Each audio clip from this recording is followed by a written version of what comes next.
கர்த்தருடைய நாமம் மகிமைப்படுவதாக. கர்த்தர் நமக்கு இந்த நாளை கூட நமக்கு கூட்டி கொடுத்திருக்கிறார். எத்தனையோ பேர் இந்த நாளை காண வேண்டும் என்றிருந்தும் கூட இந்த நாளை அவர்களால் காண முடியவில்லை.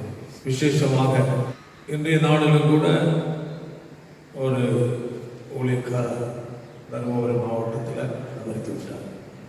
தெரிந்த ஒரு ஊழியக்காரர். ஒவ்வொரு நாளும் மரணங்கள், கணக்கில் இல்லாத மரணங்கள் ஏராளம் இருக்கு. கணக்கில் இல்லாத மரணங்கள் ஏன் கணக்கில் வரவில்லை என்றால் மக்கள் மத்தியில் இருக்கிற பயமே பெருசு. அதை கூட உண்மையான கணக்கை காட்டிட்டாங்கன்னா அவ்வளவுதான். எல்லாவற்றும் துணிந்து வாழ்கிற மக்களும் இருக்கிறான். ஆனால் நூற்றுக்கணக்கான மக்கள் தமிழகத்திலும் ஏராளமாக இருந்து கொண்டிருக்கிறார். வட இந்தியாக்கள் ஆயிரக்கணக்கில் அங்கேயும் பிடித்து கொண்டிருக்கிறார். ஒரு பயங்கரமான ஒரு இக்கட்டான ஒரு காலகட்டம்.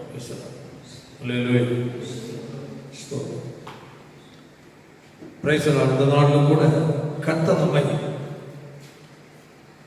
கர்த்தருடைய சமூகத்திலே கூடி வருவதற்கு தேவன் நமக்கு வாய்ப்பை கொடுத்திருக்கிறார். எத்தனையோ பேருடைய வாழ்க்கையில் இந்த நாளை பார்க்க முடியாமல் போய்விட்டார்.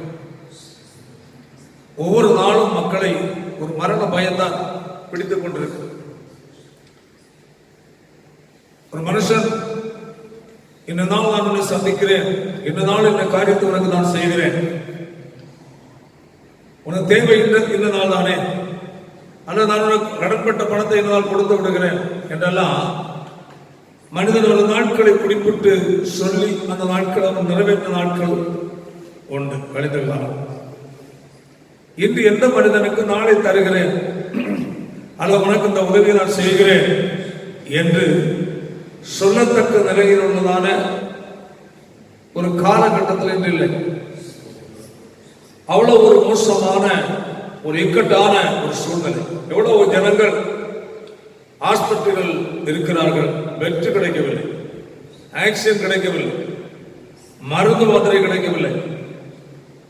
மட்டுமல்ல, மறித்து அடக்கம் பண்ணுவதற்காக கல்லறை கொண்டு போனால் அங்கு இடமில்லை. வட இந்தியாவில் ஆயிரக்கணக்கான பிணங்கள் கங்கா நதியில் மிதந்து கொண்டு போய்கொண்டிருக்கு. எங்கு பார்த்தாலும் மரண ஓலங்கள். மனுஷனுடைய வாழ்க்கை நிம்மதி இல்லை.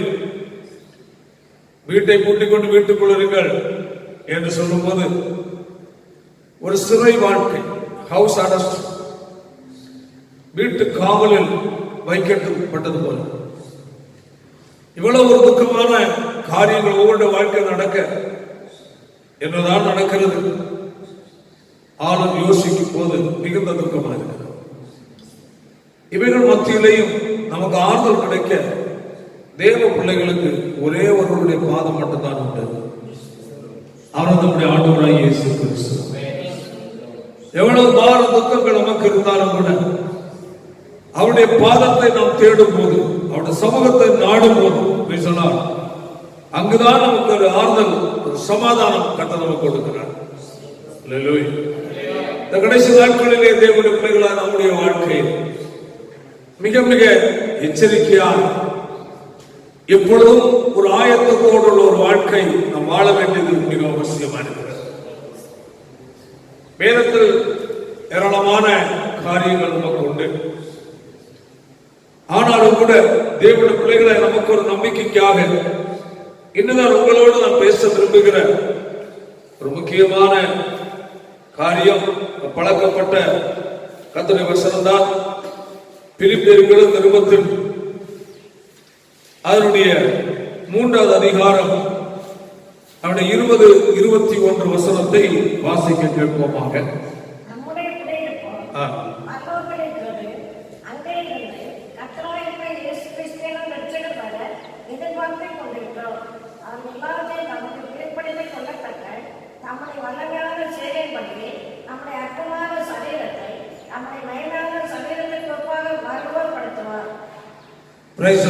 இங்கு நாம் கேட்கிற அவ்வப்போது கேட்கிறதான வசனங்கள் தான். எல்லா சபைகளிலேயும் இந்த வசனங்களை மையமாய் வைத்து அவ்வப்போது பரலோகத்துக்குரிய வாழ்வை குறித்து நினைப்பூட்டுகிறதான காரியங்களும் இங்கு சொல்லும் போது, இந்த உலகத்தில் இவ்வளவு தூரம் பிரச்சனைகள், போராட்டங்கள், வேதனைகள், மரண கண்ணிகள், மரண ஓலங்கள், மரணத்தின் நேரத்தை எப்பொழுது இன்று ஆகுமா நாளை ஆகுமா என்று மனிதன் அதையே சிந்தித்து வாழ்ந்து கொண்டிருக்கிற இந்த காலகட்டத்தில் பரலோகத்தின் தேவனாகிய கர்த்தர் ஆமென் நமக்கு மரணமே இல்லாத ராஜ்யத்தை அவர் நமக்கு ஆயத்தப்படுத்த வேண்டும். வேறு தேவ பிள்ளைகளை நமக்கு இருக்கிற பெரிய நம்பிக்கை வாசிக்க ஒரு முறை கூட, நம்முடைய குடியிருப்போ பரலோகத்தில் இருக்கிறது. அங்கே இருந்து கர்த்தராய் இருக்கிற இயேசு கிறிஸ்து என்ற இரட்சகர் வர எதிர்பார்த்துக் கொண்டிருக்கிறோம். அன்பான தேவனுடைய பிள்ளைகளே, தேவனுடைய பிள்ளைகளை நமக்கு ஒரு எதிர்பார்ப்பின் ஒரு வாழ்க்கை கர்த்தர் நமக்கு வைத்திருக்கிறார். ஆமென், ஹல்லேலூயா. ஒரு எதிர்பார்ப்பு. Praise the Lord. ஆமென். கர்த்தராகிய இயேசு கிறிஸ்து என்ற இரட்சகர் வர என்ன செய்து கொண்டிருக்கிறோம்? எதிர்பார்த்துக் கொண்டிருக்கிறோம். Praise the Lord. ஹல்லேலூயா. நம்முடைய குடியிருப்பு பரலோகத்தில் இருக்கிறது. ஆமென். நமக்காக நிரந்தரமான ஒரு வாழ்க்கை. ஆமென். மரணமே இல்லாத ஒரு ராஜ்யம். ஆமென். கண்ணீர் இல்லாத ராஜ்யம். ஆமென்.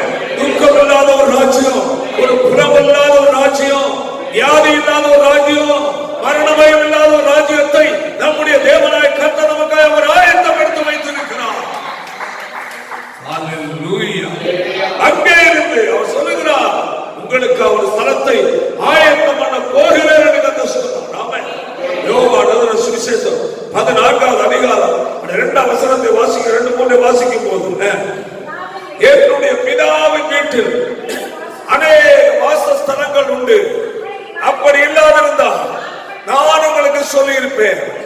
ஒரு ஸ்தலத்தை உங்களுக்காக நான் நிச்சயம் போகிறேன், ஆயத்தம் பண்ண போகிறேன். ஹல்லேலூயா, ஹல்லேலூயா. வாசிப்போம். ஸ்தலத்தை ஆயத்தம் பண்ண பின்பு நான் இருக்கிற இடத்திலே நீங்கள் இருக்கும்படி மறுபடியும் வந்து என்னிடத்தை சேர்த்துக் கொள்வேன். ஹல்லேலூயா, ஹல்லேலூயா. மறுபடியும் வருவேன் சொன்ன ஆண்டவர். ஆமென். வருகிற நாட்கள் நெருங்கிக் கொண்டிருக்கிறது. ஆமென். நம்முடைய கண்கள் அங்கே பதித்திருப்பு இருக்க கடவுளாக. ஆமென், ஹல்லேலூயா. இதனால் ஒரு ஸ்தலத்தை ஆயத்தம் பண்ண பின்பு, ஆமென், ஆமென், நான் இருக்கிற இடத்திலே நீங்கள் இருக்கும்படி மறுபடியும் வந்து என்னிடத்தை சேர்த்துக் கொள்வேன். ஹல்லேலூயா. அதான் நமக்கு வாசிக்க பிலிப்பியர்ல நம்முடைய குடியிருப்போ அந்த இடத்தை தான் அங்கு சொல்லப்பட்டது. ஹல்லேலூயா. அங்கு சொல்லப்பட்ட அதே வசனம். ஆமென். யோவான் 14வது அதிகாரத்தில் அந்த 2-3 வசனத்தில் சொல்லப்பட்டிருக்கிற அந்த இடம் தான் எங்கு பவுல் நினைப்பூட்டுகிறார், நம்முடைய குடியிருப்பு. ஹல்லேலூயா. பரலோகத்தில் இருக்கிறது. ஆமென். வேறு சொல்லுகிறது அவருடைய வெளிப்படுத்தல் விசேஷம் 21வது அதிகாரம் 25ஆம் வசனத்தை வாசிப்போமாக. அங்கே கர்த்தர் நமக்காக ஆயத்தப்படுத்தி இருக்கிற இடமாகி அங்கே நமக்கு குடியிருப்பை நிரந்தரமான ஒரு ராஜ்யத்தை ஆயத்தப்படுத்தி இருக்கிற அந்த ராஜ்யத்தில் ராக்காலம் இல்லை. அல்லேலூயா. என்ன இல்லை? ராக்காலம் இல்லை. கர்த்தருக்கு ஸ்தோத்திரம் உண்டாக. இரவு இல்லாத ஒரு ராஜ்யம். கர்த்தருக்கு ஸ்தோத்திரம். பாருங்கள், அங்கு சொல்லப்பட்ட என்னமாக 4ஆம் வசனம் வாசிப்போம். அதனுடைய 21-4. அவர்கள் கண்ணீர் யாவை தேவன் துடைப்பார். அல்லேலூயா சொல்லுவோம். கர்த்தர் நம்முடைய கண்ணீரை துடைக்கிற ஒரு இடம். Price the Lord. அடுத்தது, இனி மரணமும் இல்லை, துக்கமும் இல்லை, அலறலும் இல்லை, மருத்துவம் இல்லை, முந்திரைகள் ஒளிந்து போயின என்று விளம்பரம். ஹல்லேலூயா. ஆமென். கவனிக்க வேண்டும். அங்க வசனம் வாசிக்கோ. அவர்களுடைய யாருடைய அந்த ராஜ்யத்துக்கு எடுத்துக் கொள்ளப்பட்டு போகிற ஜனங்களுடைய கண்ணீர்கள் யாவையும் தேவன் துடைப்பார். ஹல்லேலூயா. அன்பான மகனே மகளே, இந்த பூமியில் நீ வாழும் போது எனக்காக எவ்வளவு கண்ணீர் வடித்தாய். ஆமென்.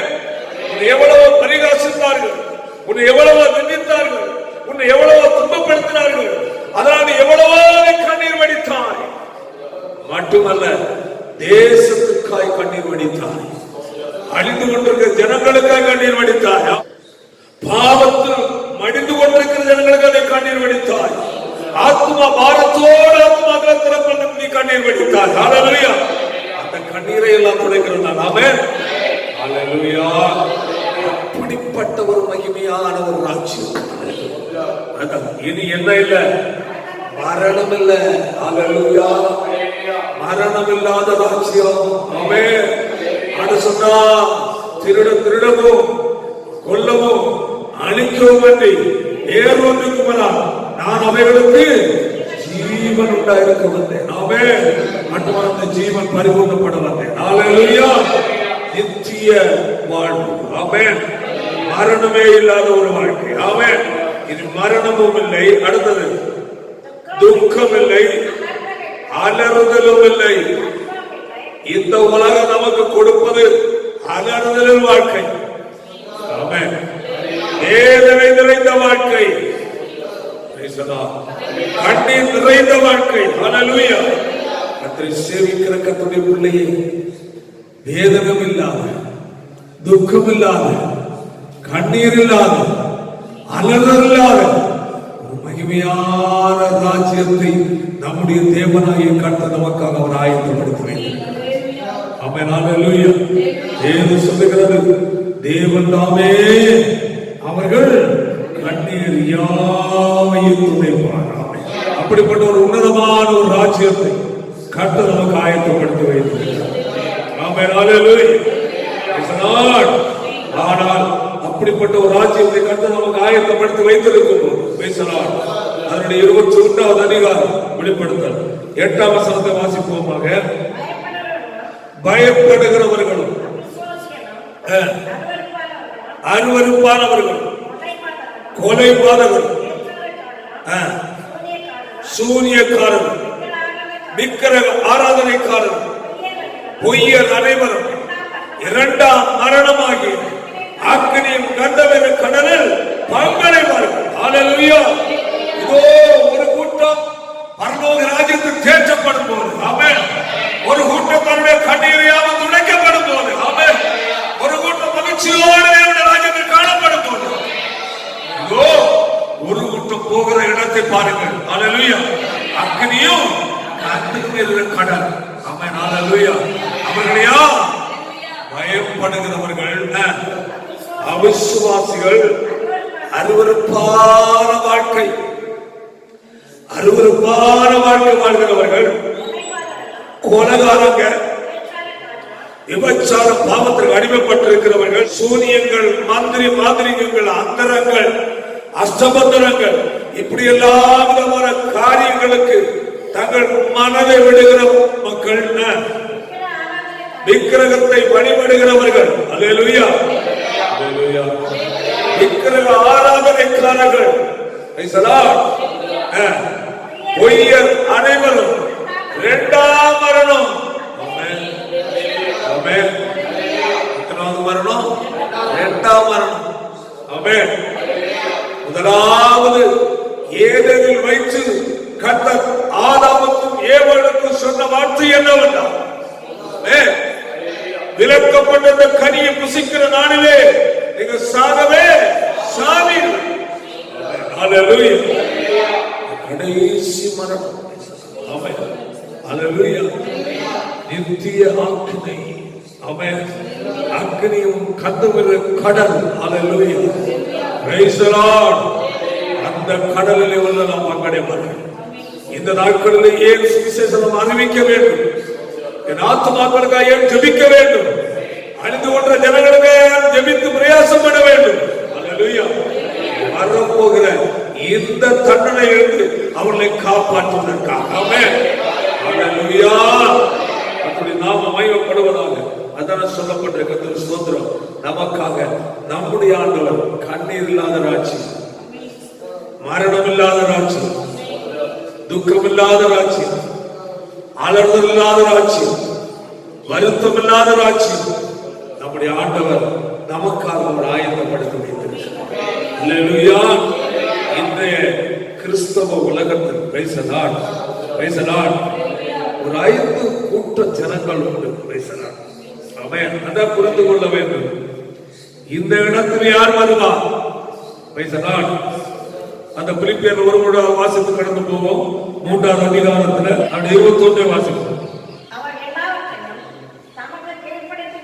அவர் எல்லாவற்றையும் தமக்கு கீழ்ப்படுத்திக் கொள்ளத்தக்க தம்முடைய வல்லமையான செயலின்படியே நம்முடைய அற்பமான சரீரத்தை அவருடைய தம்முடைய மகிமையான சரீரத்திற்கு ஒப்பாக மர்மமாக்குவார். அல்லேலூயா.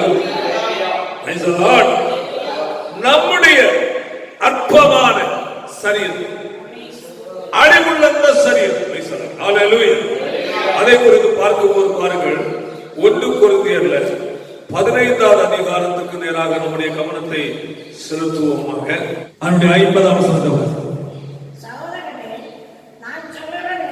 நான் சொல்லுகிறது என்னவெனில், மாமிசமும் இரத்தமும் தேவனுடைய ராஜ்யத்தை சுதந்தரிக்க மாட்டாது, அழிவுள்ளது அழியாமையை சுதந்தரிக்க இல்லை. அல்லேலூயா. அந்த ராஜ்யத்தில் மாமிச சரீரம் உண்டா மனுஷனுக்கு போக மாட்டான். அல்லேலூயா. வேதம் சொல்லுகிறது இது அழிவுள்ள சரீரம் என்று கர்த்தருடைய வேதம் சொல்லுகிறது. இது மண்ணிலிருந்து எடுக்கப்பட்டதான சரீரம், இது மண்ணுக்கு திரும்பும் என்று சொல்லப்பட்டிருக்கிறது. அல்லேலூயா. ஆனால் அழியாத ராஜ்யத்தை கர்த்தர் நமக்கு அழியா சரீரத்தை வைத்திருக்கிறார். 51ஆம் வசனம். இதோ ஒரு ரகசியத்தை சொல்லுகிறேன், எல்லாரும் நித்திரை அடைவதில்லை, ஆகிலும் கடைசி எக்காலம் தொனிக்கும் போது ஒரு நிமிஷத்திலே மறுரூபமாக்கப்பட்ட சரீரம். அல்லேலூயா. எப்படிப்பட்ட சரீரம்? மறுரூபம். ஆமென். நமக்கு வாசித்தோம் பிலிப்பியர் அந்த 3:21 அவர் எல்லாவற்றையும் தமக்கு கீழ்ப்படுத்திக் கொள்ளத்தக்க நம்முடைய வல்லமையான செயலின்படியே நம்முடைய அற்பமான சரீரம், நம்முடைய இந்த அற்பமான சரீரத்தை நம்முடைய மகிமையான சரீரத்திற்கு ஒப்பாக மர்மப்படுத்துவார். அல்லேலூயா. அல்லேலூயா. தேவனுக்குள்ளே புரிந்து கொள்ள வேண்டும். சொல்லப்பட்டது தம்முடைய வல்லமையான செயலின்படி நம்முடைய என்ன சரீரம் அற்பமான, அதாவது அங்கு சொல்லப்பட்டிருக்கிறது அழிவுள்ளதாகி, ஆமென், அழிவுள்ளதாய் விதைக்கப்படும். வேதம் சொல்லுகிறது அழியாததாய் எழுந்திருக்கும். ஆமென். மாமிசம் இரத்தமும் தேவனுடைய ராஜ்யத்தில் என்ன செய்யாது? பிரவேசிக்க மாட்டார். அல்லேலூயா. அப்ப இது மண்ணுக்குரியது. அல்லேலூயா. அழிவுள்ளது, மண்ணில் அழிந்து போக வேண்டிய உடல். அதான் ஒரு ஆள் மரித்து விட்டால் பாருங்க, இன்றைய பார்க்கும் போது கங்கா நதி கரையில ஏராளமான அழுகின பிணங்கள் நாய் தின்று கொண்டு நிற்கிறது. அப்படியே வீடியோ காட்டுறார். பிணங்கள் மிதந்து போய்கொண்டிருக்கிறது. கரையில் ஆங்காங்கே ஒதுங்கி கிடக்கிற பிணங்களை நாய்கள் தின்கிறது. மிதந்து போய்கொண்டிருக்கிறதான அந்த பிணத்தின் மேல் காகம், கழுகு, பருந்து, இப்படிப்பட்ட காரியங்கள், பறவைகள் அதன் மேல் உட்கார்ந்திருக்கிறது, தின்று கொண்டிருக்கிறது. மனுஷனுடைய வாழ்க்கை. ஆமென். ஆங்காங்கே வீசி எறியப்பட்டிருக்கிறது. சுடுகாட்ட இடமில்லை. அல்லேலூயா. சொல்றாங்க முடியாது, எங்களால் முடியலன்னு சொல்றாங்க. பிணங்கள் வந்து கொண்டே இருக்கிறது சொல்லி புலம்புகிறார்கள். அன்பான தேவனுடைய பிள்ளைகளே, இந்த சரீரங்கள் எல்லாம் அழுகிவிடுகிறது. மற்றபடி மண்ணில் புதைக்கப்படுகிற சரீரம் மண்ணுக்கு மண்ணாய் போய்விடுகிறது. இயேசுவை ஏற்றுக்கொண்ட ஒரு தேவனுடைய பிள்ளை ஒரு நாள் மண்ணுக்கு போய்விடுகிறார்கள், அல்லது அவர்கள் இயேசு வருக வரை உயிரோடு இருக்கிறார். எது நடந்தால் 1 கொரிந்தியர் வாசித்தோம் 52 எக்காலம் துணிக்கும், அப்பொழுது மரித்தோர் அழிவில்லாதவர்களாய் எழுந்திருப்பார். அழிவுள்ளதாக புதைக்கிறார்கள், அழிவுள்ள சரீரமாய் மண்ணில் அடக்கம் செய்கிறார்கள். ஆமென். 1 தெசலோனிக்கேயர் 4வது அதிகாரம் அதனுடைய 14-15 வசனம்.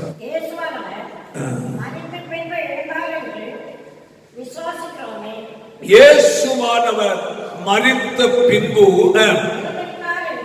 எழுந்திருந்தார் என்று விசுவாசிக்கிறோமே, அப்படி இயேசுவுக்குள் கிறிஸ்துவுக்குள் நித்திரை அடைந்தவர்களும் எழுப்புவார், கொண்டு வருவார். கர்த்தருடைய வார்த்தையை முன்னிட்டு நாங்கள் உங்களுக்கு சொல்லுகிறதாவது, கர்த்தருடைய வருகை மட்டும் இல்லை, ஏனெனில் கர்த்தர் தாமே ஆரவாரத்தோடும் பிரதான தூதன சத்தத்தோடும் தேவ எக்காலத்தோடும் வானத்திலிருந்து இறங்கி வருவார். அப்பொழுது கிறிஸ்துவுக்குள் மரித்தவர்கள், யாரா கிறிஸ்துவுக்குள் மரித்தவர்கள். நம்ம இங்க 1 கொரிந்தியர் 15வது அதிகாரத்தில் பார்த்தோம், எக்காலம் துணிக்கும், அப்பொழுது மரித்தோர் அழிவில்லாதவர்களாக இருந்திருப்பார்கள். அங்கு சொல்லப்பட்டிருக்கிற கிறிஸ்துவுக்குள் மரித்தவர்கள் முதலாவது எழுந்திருப்பார்கள்.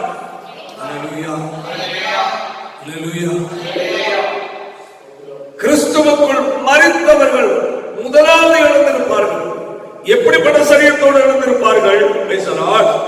மரித்தோர் அழிவில்லாத சரீரமுடையவர்களாக எழுந்திருப்பார்கள். அப்போ அதில் சொல்லப்பட்டு மரித்தோர் அழிவில்லாதவர்களாக எழுந்திருப்பார்கள். நாமும் என்ன செய்யப்படுவோம்? மறுரூபமாக்கப்படுவோம். 1 தெசலோனிக்கேயர்ல சொல்லப்பட்டிருக்கிறது வாசித்த பகுதி, கர்த்தர் தாமே ஆரவாரத்தோடும் பிரதான தூதன சத்தத்தோடும் தேவ எக்காலத்தோடும் வானத்தில் இறங்கி வருவார். கிறிஸ்துவுக்குள் மரித்தவர்கள் முதலாவது எழுந்திருப்பார்கள். உயிரோடு இருக்கிற நாம் எதிர்கொண்டு போக மேகங்கள் எடுத்துக் கொள்ளப்பட்டு எப்பொழுதும் கர்த்தரோடு கூட இருக்கும். அல்லேலூயா, அல்லேலூயா. அதான் பிலிப்பியர்ல வாசித்தோம், நம்முடைய குடியிருப்போ பரலோகத்தில் அங்கே இருந்து கர்த்தராயிருக்கிற கிறிஸ்து இரட்சகர் வரை என்ன செய்து கொண்டிருக்கிறோம்? எதிர்பார்த்து கொண்டிருக்கிறோம். அந்த எதிர்பார்ப்பு என்ன நடக்கிறது? 21ஆம் வசனம்,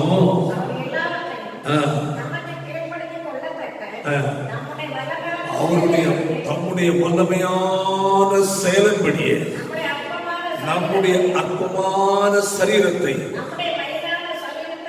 அவருடைய மகிமையான சரீரத்திற்கு ஒப்பாய் இயேசு உயிர்த்தெழுந்த நாட்களில் அவருடைய சரீரம் எப்படிப்பட்டதாய் மாறினது. ஹல்லேலூயா. அதற்கு ஒப்பாய் நம்ம என்ன செய்யப்படுவார்? மறுரூபப்படுத்துவார். ஆமென், ஆமென். தேவனுடைய பிள்ளை அதற்காகத்தான் எதிர்பார்த்து கொண்டிருக்கிறார். ஆமென். இந்த உலகத்தின் வேதனைகள், புலம்பல்கள், மரணங்கள், வியாதிகள், வறுமைகள் தலைவிடித்து ஆடும். இதன் மத்தியில் வாழ்ந்து கொண்டிருக்கிற தேவனுடைய பிள்ளைகளாய் நமக்கு ஒரு பெரிய ஒரு நம்பிக்கை இருக்கிறது. ஹல்லேலூயா. எனக்கு பட்டினி இல்லாத ஒரு ராஜ்யம், மரணம் இல்லாத ராஜ்யம், கண்ணீர் இல்லாத ராஜ்யம், ராக்காலம் இல்லாத ராஜ்யத்தை அருமையான ஒரு ஆயத்தப்படுத்தி வைத்திருக்கிறார். ஹல்லேலூயா, ஹல்லேலூயா. அந்த ராஜ்யத்திற்காக ஒவ்வொரு நாளும் பார்ப்போடு இருக்க வேண்டும் என்று சொல்லப்பட்டிருக்கிறது. அதான் ரோமர்ல சொல்லப்பட்டிருக்கிறது. 8வது அதிகாரத்தில் 11ஆம் வசனத்தை வாசிப்போம்.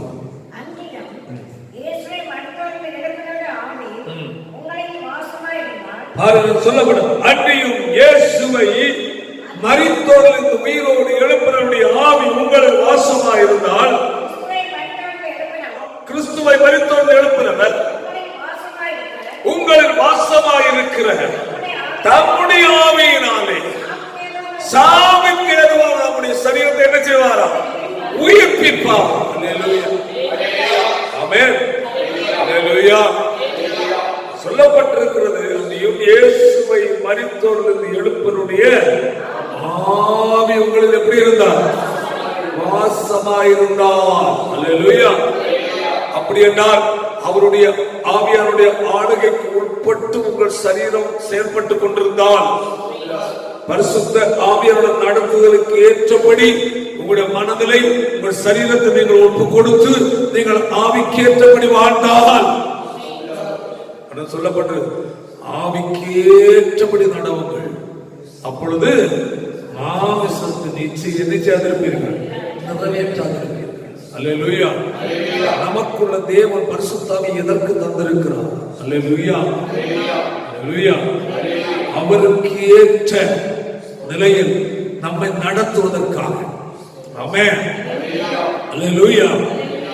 அழிவுள்ளதாகிய இந்த சரீரத்தை அழியாமையின் சரீரமாய் மறுரூபப்படுத்துவதற்காக. அல்லேலூயா.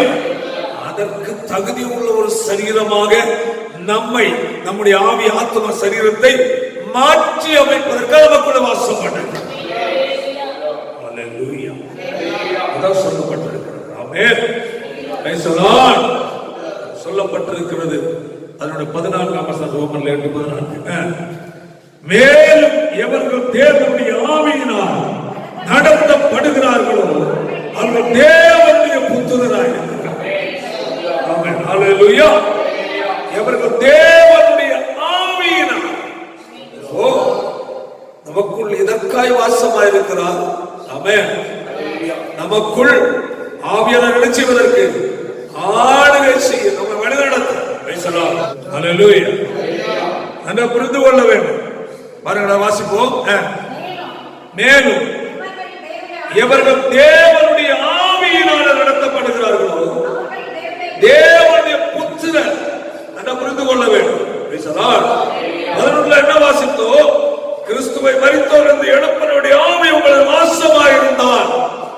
எதற்கு வாசம்? சும்மா நமக்குள்ள இருக்காது, நம்மை நடத்த. ஆமென்.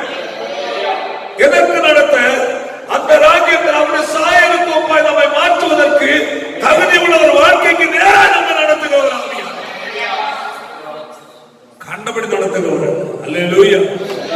அவர்களால் சொல்லப்பட்டிருக்கு. Praise the Lord. அல்லேலூயா. அதனுடைய வாசிக்கும் போது ரோமர் 8வது அதிகாரம் 29 வாசிப்போம்.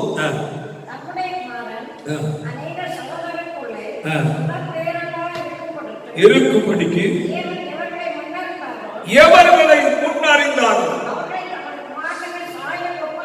அவர்களை தமது குமாரனுடைய சாயலுக்கு ஒப்பாய் இருப்பதற்கு முன்குறித்திருக்கிறார். அல்லேலூயா. யாருடைய சாயலுக்கு? குமாரனாகிய இயேசுவின் சாயலுக்கு ஒப்பாயிருப்பதற்கு. அல்லேலூயா, அல்லேலூயா. இயேசுவின் சரீரம் மறுவாக்கப்பட்டு எடுத்துக் கொள்ளப்பட்டது. அல்லேலூயா. அதுபோல அவருக்கு ஒப்பாயிரமாக இருப்பதற்காக. அல்லேலூயா. பரிசுத்த ஆவியானவர் நம்மை ஆயத்தப்படுத்துகிறார். ஆவியானவர் நம்மை ஆயத்தப்படுத்த சொல்லப்பட்டது. அல்லேலூயா. குமாரன் அநேக சகோதரர்கள் முதல் பேரானவராய் இருக்கும் பொருட்டு தேவன் எவர்களை முன்னறிந்தாரோ அவர்களை தமது குமாரனுடைய சாயலுக்கு ஒப்பாயிருப்பதற்கு, அவருக்கு சமமாயிருப்பதற்கு. அல்லேலூயா, அல்லேலூயா. முன் குறித்திருக்கிறார். அடுத்த வசனம், எவர்களை முன் குறித்தாரோ அவர்களை என்ன செய்திருக்கிறார்? அழைத்திருக்கிறார். முன் குறித்தவர்களை அழைத்திருக்கிறார். ஏதோ ஒரு சூழ்நிலைக்கு நம்ம அழைத்தோம். ஹalleluya. எப்படியோ வாழ்ந்து நம்மை தேடி வந்தார். ஹalleluya. கொடுத்திருக்கிறார், அழைத்தார் இருக்கிறார், மகிமைப்படுத்தியும் இருக்கிறார். ஹalleluya. பாருங்களா, அவருக்கு ஒப்பா இருக்க. ஹalleluya. வாசித்தோம், அவருடைய சாயலுக்கு, அதாவது நமது குமாரனுடைய சாயலுக்கு ஒப்பாயிருப்பார். அதான் முடியவாழ்ல நம்முடைய 3வது அதிகாரத்தில் சொல்லப்பட்ட வாசிப்போம். 2வது இப்பொழுது நாம் தேவனுடைய பிள்ளைகளாய் இருக்கிறோம், இனி எவ்விதமாய் இருப்போம் என்று இன்னும் நமக்கு இன்னும் வெளிப்படவில்லை. ஆயினும் அவர் வெளிப்படும் போது அவர் இருக்கிற வண்ணமாகவே அவரை தரிசிப்பதனால் அவருக்கு ஒப்பாயிருக்கும் என்று, அவருக்கு ஒப்பாய், அவருக்கு சமமாய், அவருடைய சாயலை போல ஒரு சாயலுடையவர்களாய். ஹalleluya. அந்த நிலையை நான் அடைவதற்காக தான் பரிசுத்த ஆவியானவர் நமக்குள்ளே இருந்து என்ன செய்கிறார்? வாசமட செயல்படுகிறார். ஆமென். அந்த நிலைக்கு நடத்துவதற்கு தான் நம்மை, அதான் ரோமருக்கு நிருபம் 12வது அதிகாரம் 1ஆம் வசனம் அப்படி சொல்லப்பட்ட வாசிப்போம். ரோமருக்கு நிருபம் 12:1. அப்படி இருக்க சகோதரரே, உங்கள் சரீரங்களை பரிசுத்தமும் தேவனுக்கு பிரியமுமான ஜீவ பலியாக ஒப்புக் கொடுக்க வேண்டும் என்று தேவனுடைய இரக்கங்களை முன்னிட்டு உங்களை என்ன செய்கிறேன்? வேண்டிக் கொள்கிறேன். இதுவே நீங்கள் செய்யத்தக்க உத்திரவுகளாகும். ஹalleluya. தேவனுடைய நட புரிந்து கொள்ள வேண்டும். அப்படி இருக்க சகோதரரே, நீங்கள் உங்கள் சரீரங்களை பரிசுத்தமும் தேவனுக்கு பிரியமான ஜீவவலியை ஒப்புக் கொடுக்கணும். ஏன்? சரீரத்தில் பாவம் ஆளாதபடி. ஹalleluya. இயேசுவை ஏற்றுக்கொண்ட தேவனுடைய பிள்ளை இந்த சரீரத்தை கரைப்படுத்தி விடாதபடி. ஹalleluya. 1 தெசலோனிக்கேயர் 5ஆம் அதிகாரம் 23ஆம் வசனம் சொல்லுகிறது அல்லவா, உங்கள் ஆவி ஆத்ம சரீரம் முழுவதும் நம்முடைய கர்த்தராகிய இயேசு கிறிஸ்து வரும்போது எப்படி இருக்க வேண்டுமா? குற்றமற்றதாய். ஆமென். ஹalleluya.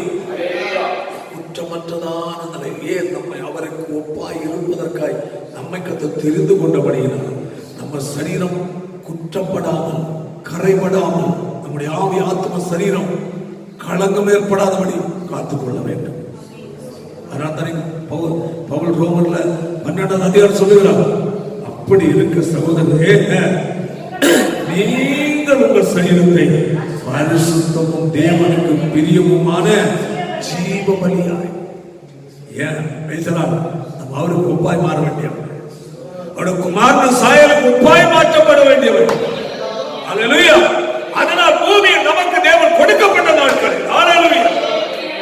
நம்முடைய சரீரத்தில், நம்முடைய ஆவியில், ஆத்மாவில் களங்கம், கரை ஏற்பட்டு விடாதபடி. ஹalleluya.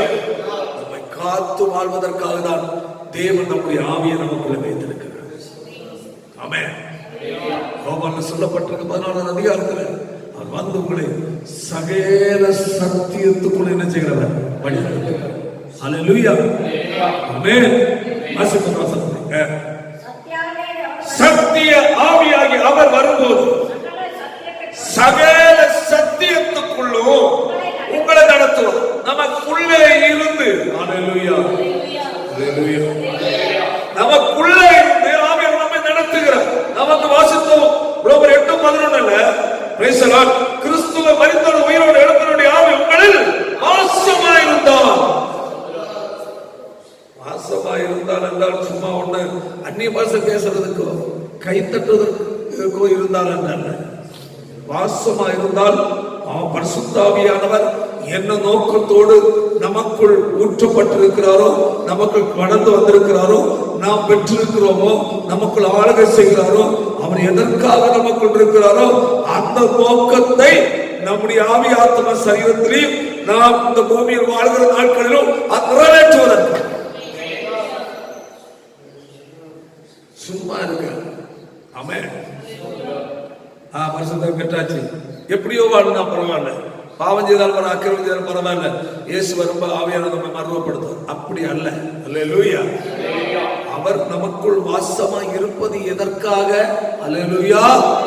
அவருக்கு ஒப்பாய் இருப்பதற்கு நம்மை ஆயத்தப்படுத்துகிறதற்காக. ஆமென். அல்லேலூயா.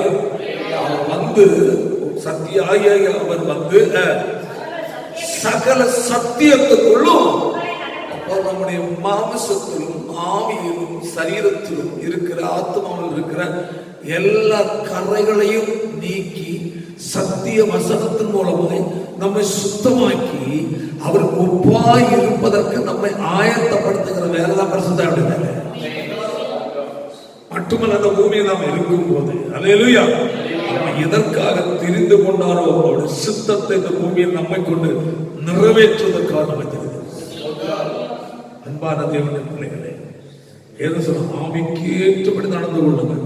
அப்பொழுது மாமிசத்தின் இச்சை எதிர்த்து அவர் ஆளுகை செய்கிறார், அவர் வாசமா இருக்கிறார் என்றால் நம்மை நடத்துகிறார். அந்த நடத்துகிற ஆவியானவருக்கு ஏற்றபடி நீங்கள் உங்கள் மனதை செலுத்தி உங்கள் ஆவியாத்ம சரீரத்தை ஒப்பு கொடுத்து நீங்கள் வாழும் போது என்ன இச்சை நிறைவேற்றாத இருப்பீர்கள்? மாமிச இச்சை நீங்க நிறைவேற்ற முடியாது, மாட்டீங்க. அதில் ஜெயம் பெற்றுக் கொள்ள மாட்டீங்க. அல்லேலூயா. நான் ஜெயம் பெற்று பிதாவுடைய சிங்காசனத்தில் அவரோடு கூட உட்கார்ந்திருக்கிறது போல ஜெயம் கொள்ளுகிறவன் எவனோ அவனும் என்னுடைய சிங்காசனத்தில் என்னோடு கூட உட்காரும்படி என்ன செய்வேன்? ஆரோல் செய்வேன். எதன் மேல் ஜெயமோ? கண்கள் நிச்சை, மாமஸ்த நிச்சை, ஜீவனுக்கு பெருமையாகிய இந்த உலகத்தில் இருக்கிறவைகளாகிய இவைகள் மேல் நமக்கு என்னது? ஒரு ஜெயம். ஆமென். ஹல்லேலூயா. ஹல்லேலூயா. எவைகள் மேல் ஜெயம்? இந்த மாமிச சரீரத்தில் சும்மா இருக்காது. எதையாவது ஒன்று செய், அதை செய், இதை செய், அந்த பாவம் செய், இந்த பாவம் செய், நம்மள ஒன்று தூண்டிட்டே இருக்கும். அது சும்மா இருக்கு. அல்லேலூயா. அல்லேலூயா. அந்த தூண்டுகிறதான மாமிசத்தின் எல்லா கிரியைகள் சுபாவங்களையும் முற்றிலும் அழிப்பதற்கு தேவன் நம்முடைய ஆவியை அதான் சொல்றார். அப்படி இருக்க சகோதரரை, நீங்கள் உங்கள் சரீரங்களை பரிசுத்தமும் தேவனுக்கு பிரியமான ஜீவ பலியாக ஒப்பு கொடுக்க வேண்டும் என்று தேவனுடைய இரக்கங்களை முன்னிட்டு உங்களை வேண்டிக் கொள்கிறேன். இதுவே நீங்கள் செய்யத்தக்க புத்தியுள்ளார். கதை சொல்லப்பட்டிருக்கிறது. 1 கொரிந்தியர் 6ஆம் அதிகாரம் 20ஆம் வசனத்தை வாசிப்போமே.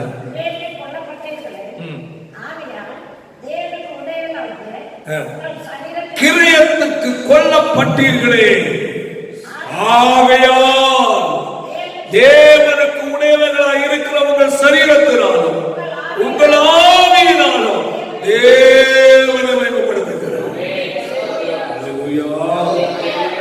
ஆண்டவர் நம்மை விலைக்கு வாங்கி இருக்கிறார். சொந்த ரத்தத்தை சிலுவையில சிந்தி அவன் உன்னை மீட்டு ரட்சித்திருக்கிறார். அவன் எதற்காக? அவருக்கு ஒப்பாய் இருக்கவனை ஆயத்தப்படுத்துவதற்காக.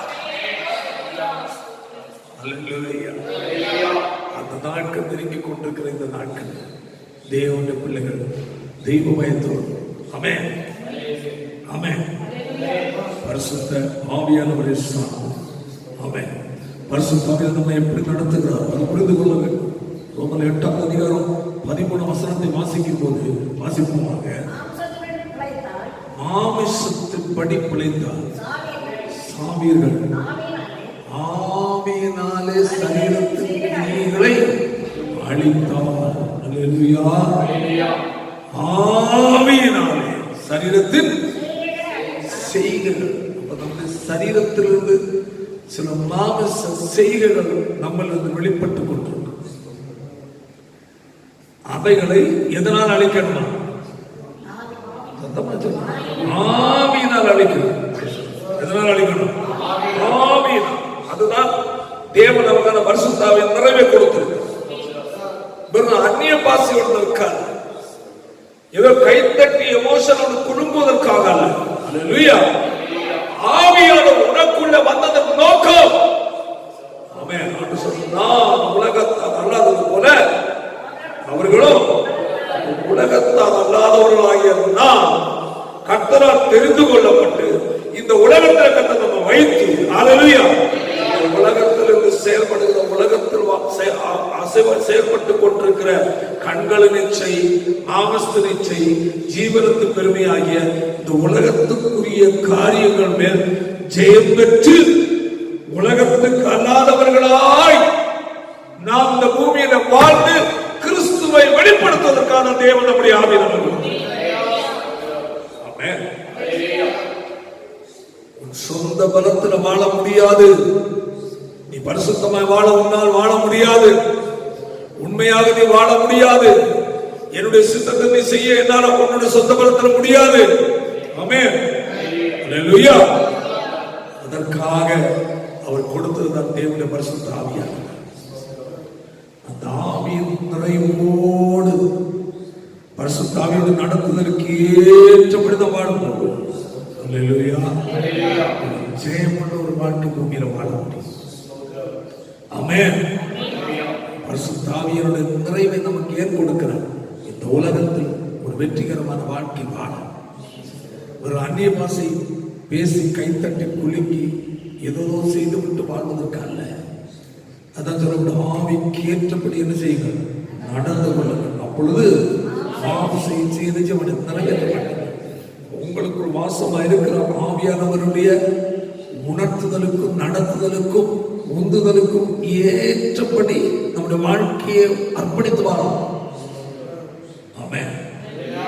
அப்படி வாழ்கிற வாழ்க்கை தான் மாமிசத்தின் மேல் ஜெயம் பெற்ற வாழ்க்கை. இல்லை, நம் மாமிசத்தின் கிரியைகள், செயல்கள், சுபாவங்களுக்கு நாம் அடிமைப்பட்டிருக்கோம். அடிமைப்பட நம்முடைய மாமிசம் கரைபடி இயேசு வருகிற நம்முடைய சரீரம் நிச்சயப்படாது, மர்மமாகும். தேவனுக்குள்ள ரட்சிக்கப்பட ரொம்ப கவனமா இருக்கும். எபிரேயர் 12:1 வாசிப்போம். மேகம் போன்ற இத்தனை திரளான சாட்சிகள் நம்மை சூழ்ந்து கொண்டிருக்க, பாரமான யாவற்றையும் நம்மை சுற்றி நெருக்கி நிற்கிற பாவத்தை தள்ளிவிட்டு விசுவாசத்தை துவக்கிறவரும் முடிக்கிறவருமாயிருக்கிற இயேசுவை நோக்கி நமக்கு நியமித்த ஓட்டத்தில் பொறுமையோடு ஓடும். என்னென்ன சுற்றி நெருக்கி நிற்குது? அல்லேலூயா. பாவம் நெருக்குது. மாமிசத்தில் ஒட்டிக் கொள்வதற்காக, மாமிசத்திற்குரிய செயல்பாட்டில் அதை அனுபவிப்பதற்காக பாவம் நம்மை தள்ளி கொண்டு நெருக்கி கொண்டிருக்கிறது. எதற்காக? மாமிசத்திற்கு ஏற்ற நிலையில் உள்ள பாவங்களுக்கு உன் சரீரத்தை விட்டு கொடுத்து விட்டால் உன் சரீரம் கரைபடிந்து விடுகிறது. கரைபடியும் போது இயேசு மணவாளனாய் மத்திய ஆயத்தில் வரும்போது உன் சரீரம் மறுரூபமாக்கப்படாது. இந்த ரகசிய வருகை நீ கைவிடப்படுகிறாய். அதனால்தான் இந்த உலகத்தில் வெற்றிகரமான வாழ்க்கை வாழ, அல்லேலூயா, பரிசுத்த ஆவியானவர் நமக்கு கொடுத்திருக்கிறார். அந்த ஆவியானவரை சார்ந்து வாழ்வதற்கு தேவன் நமக்கு ஆலோசனை கொடுக்கிறார். அல்லேலூயா. நம்மை நெருக்குகிற பல பாவங்களும் பல நிலையில நமக்கு செய்யும். ஆமென். அதான் பவுல் சொல்லுகிறார் 1 கொரிந்தியர் 9ஆம் அதிகாரம் 24ஆம் வசனத்தை வாசிப்போம். ஓடுகிறவர்கள் எல்லாரும் ஓடுவார்கள், ஒருவரே பந்தயத்தை பெறுவார் என்று அறியீர்களா? பெற்றுக் கொள்ளத்தக்கதாய் ஓடுங்கள். பந்தயத்துக்கு போராடுகிறவர் இச்சை அடக்கமாய் ஆசைகள், உலக ஆசை, மாமிச ஆசை, உலகத்துக்குரிய காரியங்கள் இருக்கிற இச்சையாகிய ஆசைகளை என்ன செய்யணும்? அடக்கமா இருக்கும்.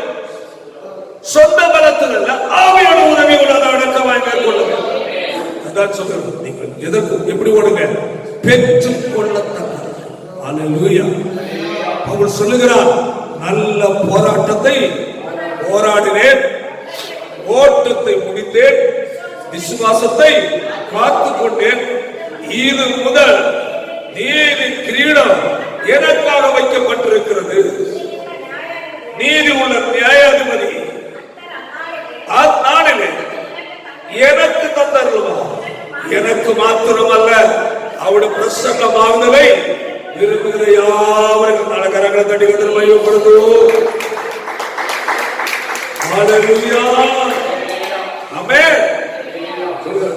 நல்ல போராட்டத்தை, அந்த பூமி ஒரு போராட்டம் நிறைந்த ஒரு வாழ்க்கை என்பதை அங்கு நிரூபிக்க சொல்லுகிறார். ஆமென். சுற்றி நெருக்கி நிற்கிற என்னது? பாவத்தை தள்ளு. ஹல்லேலூயா, ஆமென். பெற்றுக் கொள்ளத்தக்கதா ஓடு, மாம்சத்தை ஜெயம் பெற்று ஓடு, பாவத்தை மேற்கொண்டு ஓடு. ஹல்லேலூயா. நல்ல போராட்டத்தை, ஓட்டத்தை எப்படி முடித்தார்? வெற்றி. தேவன் பவுலை என்ன நோக்கத்தோடு தெரிந்து கொண்டு இந்த பூமியில் வைத்தாரோ, தேவனுடைய பரிபூர்ணமான சித்தத்தை அவர் செய்து வாழ்க்கையை முடித்ததுக்கு தான் ஓட்டத்தை முடித்தேன். அடுத்தது விசுவாசத்தை காத்துக்கொண்டு ஆதியில் கொண்டிருந்த அன்பு, ஆதியில் தேவர்கள் வைத்திருந்தார் விசுவாசத்தின் வைராக்கியம், அதை கடைசி வரை என்ன செய்தேன்? காத்துக்கொண்டேன். அல்லேலூயா.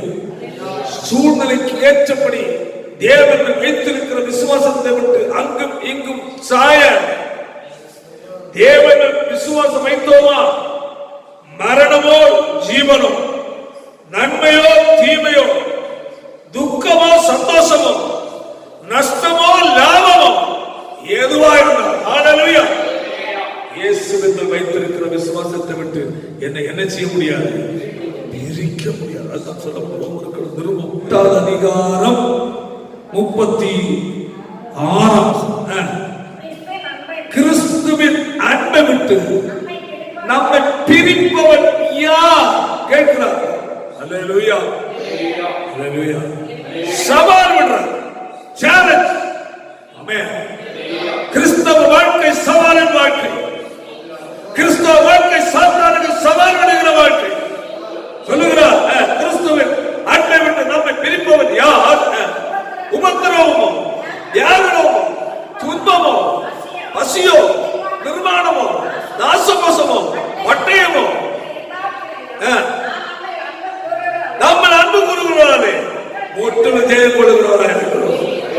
மரணமானாலும் ஜீவனாலும் தேவதூதனானாலும் அதிகாரங்களானாலும் வல்லமைகளானாலும் நிகழ்காரியமானாலும் மறுகாரியமானாலும் உயர்வானாலும் தாழ்வானாலும் எந்த சிருஷ்டியானாலும் நம்முடைய கர்த்தராகிய கிறிஸ்து இயேசுவுள்ள தேவனுடைய அன்பை விட்டு நம்ம பிரிக்க மாட்டார்கள்.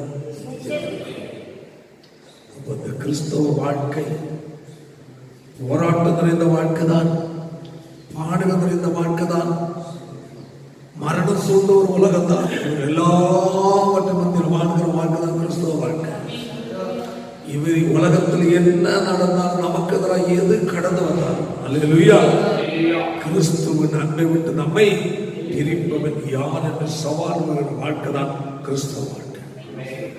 பிரச்சனை வருகிறதே என்று பிரச்சனை பக்கம் சாய்ந்து, சூழ்நிலை அப்படி இருக்கிறது என்று அதன் பக்கம் சாய்ந்து, வாழ்க்கை அங்கே இங்குமாய் நாணலை போல ஆடி ஆடி வாழ்கிற வாழ்க்கை அல்ல.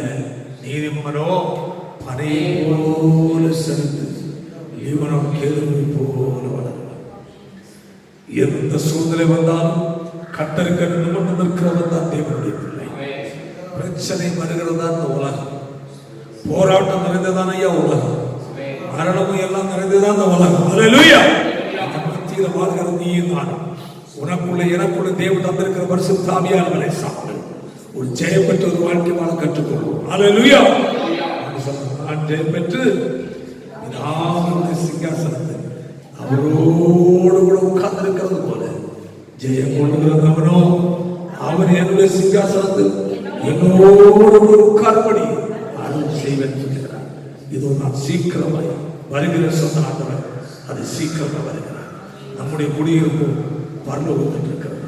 அங்கே இருக்கு கர்த்தராக இருக்கிற கிறிஸ்துவின் இரட்சகர் வர எதிர்பார்த்து கொண்டிருக்கிறோம். அந்த எதிர்பார்ப்பு சிந்தை நமக்குள் இருக்கும் என்றால் உலகத்துக்குரிய எந்த காரியமும் நம்மை மேற்கொள்ள முடியாது. அந்த எதிர்பார்ப்பு நமக்கு சரியா இருந்தால், மரணமா இருந்தாலும், வியாதியா இருந்தாலும், பாடா இருந்தாலும், உபத்திரமா இருந்தாலும், எதையும் நம் பொருட்டாக நினைக்கவே மாட்டோம். அல்லேலூயா. இரண்டாம், கொஞ்ச காலம் இந்த பூமியில வாழ்க்கை இப்படி பாடுகள் எதுவா இருந்தாலும் எனக்கு எது இயேசு போதும். ஆமென். அல்லேலூயா. எதுவா இருந்தாலும் எனக்கு எது இயேசு போதும். எந்த வல்லமையும் என்னை மேற்கொள்ள முடியாது. எந்த காரியமும் என்னை கிறிஸ்துவோடு பிரிக்க முடியாது. வைராக்கியத்தோடு உண்மையாய் உத்தமமாய் கர்த்தரை சார்ந்த கர்த்தருக்காக ஜெபிப்போம். எல்லா கண்களும் முழுவதும் ஜெபிப்போம். நல்ல பிதாவே, நல்ல விளக்காக இந்த அருமையான நாள் சன்னிதானத்திலே கடந்து வந்து கர்த்தரை ஆராதிக்க, கர்த்தருடைய நாமத்தை மகிமைப்படுத்த தேவன் தந்த நல்ல சந்தர்ப்பத்திற்காக கடைசியில் கேட்டதான வசனத்தின்படி நம்முடைய குடியிருப்பு பரலோகத்துக்கு அங்கே இருந்து கர்த்தராயிருக்கிற கிறிஸ்துவின் இரட்சகர் வர எதிர்பார்த்து கொண்டிருக்கிறோம். அந்த எதிர்பார்ப்பு சிந்தையோடு இந்த பூமியாக வாழும். எங்கள் ஆவி ஆத்மா சரீரம் முழுவதும் கர்த்தர் வரும்போது குற்றமற்றதாய் காக்கப்பட்டு வாழும். கர்த்தர் கிருபை தர வேண்டும் என்று ஜெபிக்கிறேன். வசனத்தை கேட்டு ஒவ்வொரு கர்த்தர் ஆசீர்வதி. ஒவ்வொரு வாழ்க்கையில் தேவனுடைய கிரியை வெளிப்படட்டும். கர்த்தர் பெரிய காரியங்கள் செய்யும். ஆசீர்வதி. தெய்வீக சமாதானம் ஒவ்வொரு உள்ளங்களும் ஆளுகை செய்யட்டும். காத்துக்கொள்ளும். இயேசுவின் மூலம் ஜெபிக்கிற ஜெபங்கள் நல்ல பிதா.